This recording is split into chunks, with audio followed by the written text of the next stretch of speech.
بسم اللہ الرحمن الرحیم، السلام علیکم۔ پاکستان کی سیاست اس وقت بند گلی میں پہنچ چکی ہے۔ ہر طرف اناؤں کی جنگ ہے۔ ہر فریق چاہتا ہے کہ دوسرا ہار باندھ دے، گھٹنے ٹیک دے، میری انا کو تسکین پہنچے۔ اسی دوران لوگ چاہے بھوک سے مر جائیں۔ عمران خان جو مقبولیت کے نشے میں چور ہے کسی اور ہی دنیا میں، اور وہ یہ سمجھ رہا ہے کہ اسٹیبلشمنٹ اس کے سامنے سرنڈر کر دے گی، ان کے حوالے ملک کر دیا جائے گا۔ دوسری طرح اسٹیبلشمنٹ ہے۔ D G I S P R کی پریس کانفرنس آپ نے سن لی ہے، جیسا انہوں نے کہا کہ ہم انتشاری ٹولے سے کوئی بات نہیں کریں گے، تو اس سے تو واضح ہو گیا اب کم از کم پی ٹی آئی کے ساتھ کوئی کسی قسم کی بات نہیں ہوگی۔ تیسری طرف حکومت ہے۔ حکومت میں زیادہ تر حصہ تو محسن نقوی اور وزیر خزانہ محمد اورنگزیب کا ہے، لیکن پھر بھی نام کی حکومت تو ہے۔ اس وقت شہباز گروپ چاہ رہا ہے کہ پی ٹی آئی سے کوئی بات نہ ہو، کیونکہ اگر بات ہوئی اور بات آگے بڑھی تو انہیں اپنی فکر لاحق ہو جائے گی۔ تو اس ساری صورتحال میں مولانا فضل الرحمان نے رات کا ایک اہم اعلان کر دیا۔ وہ اعلان کیا ہے، اس کا پاکستان کی سیاست پہ کیا اثر پڑے گا، اس پر آج ویڈیو میں بات کروں گا۔ اس کے ساتھ ہی عمران خان نے رات کا ایک اور خطرناک پیغام جاری کیا۔ پیغام اپنی سوشل میڈیا اکاؤنٹس پہ جاری کیا گیا۔ اس کے بعد حالات مزید خراب ہوں گے یا پھر وہ حالات بہتر ہوں گے، اس پہ بھی تفصیل سے بات ہوگی۔ لیکن آگے بڑھنے سے پہلے آپ نے اگر ابھی تک اس چینل کو سبسکرائب نہیں کیا تو پلیز کر لیں، بیل آئیکن کو پریس کرنا مت بھولیے گا۔ سب سے پہلے اگر کشمیر کی صورتحال پہ بات کریں تو شہباز شریف نے کل کشمیر کے لیے 23 ارب روپے کے فوری پیکج کا اعلان کیا تھا۔ اس وقت توقع کی جا رہی تھی کہ حالات بہتر ہو جائیں گے، لیکن کل رات پھر سے حالات خراب ہو گئے ہیں۔ مظفر آباد میں لوگ نکل آئے ہیں، پھر سے پولیس اور عوام کے درمیان جھڑپیں ہوئی ہیں۔ راولپنڈی میں بھی کچھ لوگ سڑکوں پہ آ گئے، انہی جھڑپوں میں 3 افراد بھی ہلاک ہو گئے، جس بات سے احتجاج مزید شدت اختیار کر گیا۔ لیکن رات گئے، شکر ہے بات چیت سے بتایا گیا کہ معاملات حل ہو گئے۔ آج جوائنٹ ایکشن کمیٹی نے آزاد جموں و کشمیر میں ہڑتال اور احتجاج ختم کرنے کا اعلان کر دیا۔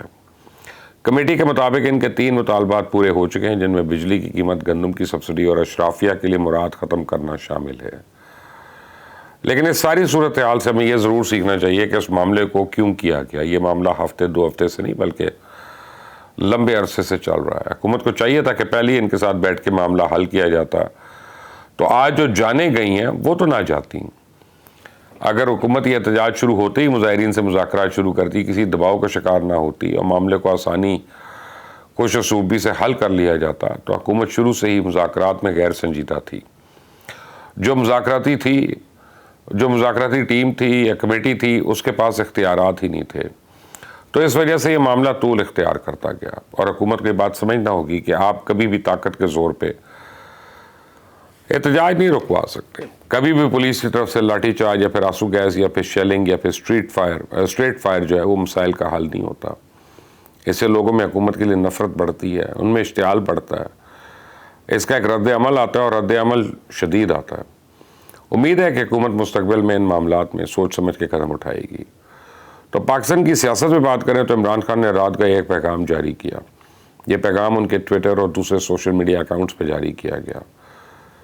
اس میں لکھا ہے کہ جی اس ملک کی بدقسمتی ہے کہ خود ساختہ بادشاہ سلامت یہاں پہ فیصلے کرتے ہیں۔ یہ جو انتشار آج کشمیر میں نظر آ رہا ہے، اس کی پاکستان بھر میں پھیلنے کا خدشہ ہے، اور میں اس وقت جیل میں اس وجہ سے ہوں کیونکہ میرے جیل سے باہر ہونے سے بادشاہ کی طاقت کم ہوگی۔ اس کے بعد انہوں نے 9 مئی پہ بات کی، اور ایک بار پھر سے انہوں نے 9 مئی کا سارا ملبہ جو ہے حکومت اور فوج پہ ڈال دیا۔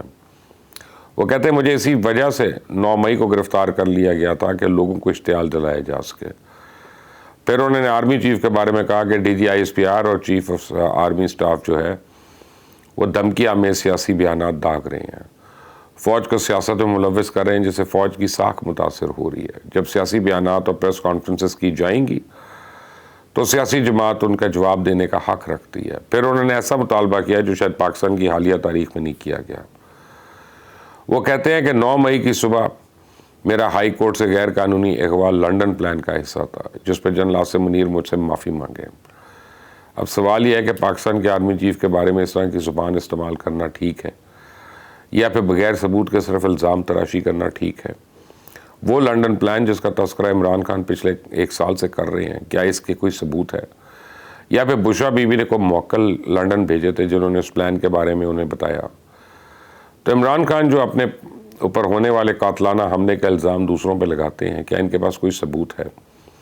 9 مئی کی ساری ویڈیوز جعلی ہیں، جن میں پی ٹی آئی کے کارکنان پی ٹی آئی کا جھنڈا اٹھائے عمران خان زندہ باد کے نعرے لگا رہے ہیں اور آرمی تنصیبات کو آگ لگا رہے ہیں۔ عارف علوی صاحب جو پچھلے ایک ہفتے سے سرگرم ہیں، جو مذاکرات کے لیے کوششیں کر رہے ہیں، جو کہہ رہے ہیں کہ اگرچہ آرمی چیف نے مذاکرات کے لیے دروازہ بند کر دیا لیکن میں پھر بھی ہر صورت دروازہ کھٹکھٹاؤں گا اور تب تک دستک دیتا رہوں گا جب تک وہ مذاکرات کے لیے رضامند نہیں ہو جاتے۔ کیا اس قسم کے بار بار بیانات دینے سے مذاکرات اور بات چیت کے راستے پیدا ہوں گے؟ اسد قیصر کہتے ہیں ہم نے معافی تو اپنے باپ سے نہیں مانگی تو پھر آرمی چیف سے کس وجہ سے معافی مانگے؟ کیا اس طرح مذاکرات ہوں گے؟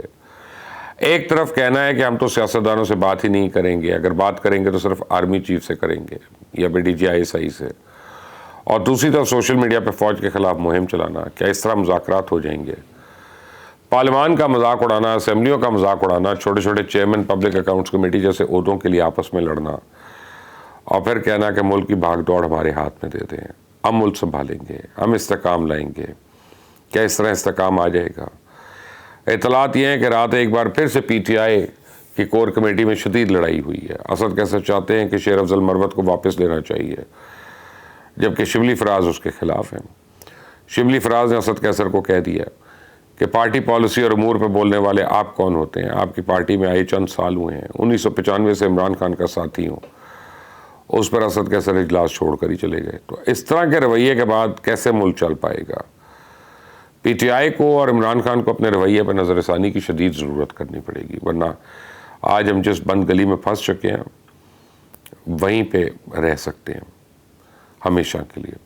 یہاں سے نکلنے کا کوئی راستہ نہیں باقی بچ سکتا۔ اس سارے معاملے میں ایک تیسری قوت بھی ہے، وہ ہے مولانا فضل الرحمان۔ مولانا ایسے سیاستدان ہیں جن کے ساتھ ہمیشہ دوسری سیاسی جماعتیں ساتھ چلتی ہیں، احتجاج کرتی ہیں، ان کا کراؤڈ استعمال ہوتا ہے، ان سے سیاسی مقاصد حاصل کیے جاتے ہیں، لیکن اس بار مولانا اپنے لیے کوئی اچھے موڈ میں نظر نہیں آ رہے۔ آج کل مولانا پنجاب میں ہیں اور پنجاب میں جگہ جگہ عوامی اجتماعات سے خطاب کر رہے ہیں۔ کل فیصل آباد میں انہوں نے گفتگو کی اور کہا کہ اگر یہ دانلی کو نہیں مانتے تو پھر عوام نے بالکل 9 مئی کے بیانیے کو دفن کر دیا۔ اس کے ساتھ ہی انہوں نے کہا کہ اسٹیبلشمنٹ بند گلی میں پھنس چکی ہے، اب صورتحال کو بہتر بنانے کے لیے ہمیں ساتھ بیٹھنا ہوگا۔ کل ہی انہوں نے ملین مارچ کا بھی اعلان کیا اور کہتے ہیں کہ 1 جون مظفر گڑھ سے ہم ملین مارچ کا اعلان کریں گے۔ تو مولانا کے احتجاج کے طریقوں سے جو بھی واقف ہے انہیں معلوم ہے کہ مولانا اپنی خود ساختہ آرمی کے ساتھ چلتے ہیں، ان کے پاس اسٹریٹ پاور ہے، لوگ ان کی بات سنتے ہیں، پورے پاکستان میں ان کے پاس جمع کرنے کے لیے لوگ موجود ہیں اور وہ اچھا خاصا احتجاجی ریکارڈ رکھتے ہیں۔ پی ڈی ایم کے جلسوں میں ان کے لوگ شریک ہوتے رہے اور لانگ مارچ میں لوگ آئے۔ اس کے بعد جب سپریم کورٹ کے سامنے دھرنا دیا گیا تب بھی کافی تعداد میں لوگ آئے۔ تو کیا مولانا کے ساتھ مذاکرات ہوں گے؟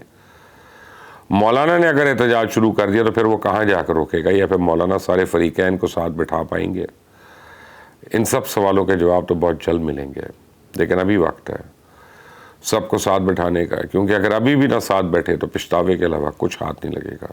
اس چینل کو سبسکرائب کریے گا، بیل آئیکن کو ضرور پریس کریے گا۔ انٹل دی نیکسٹ ٹائم، اللہ حافظ۔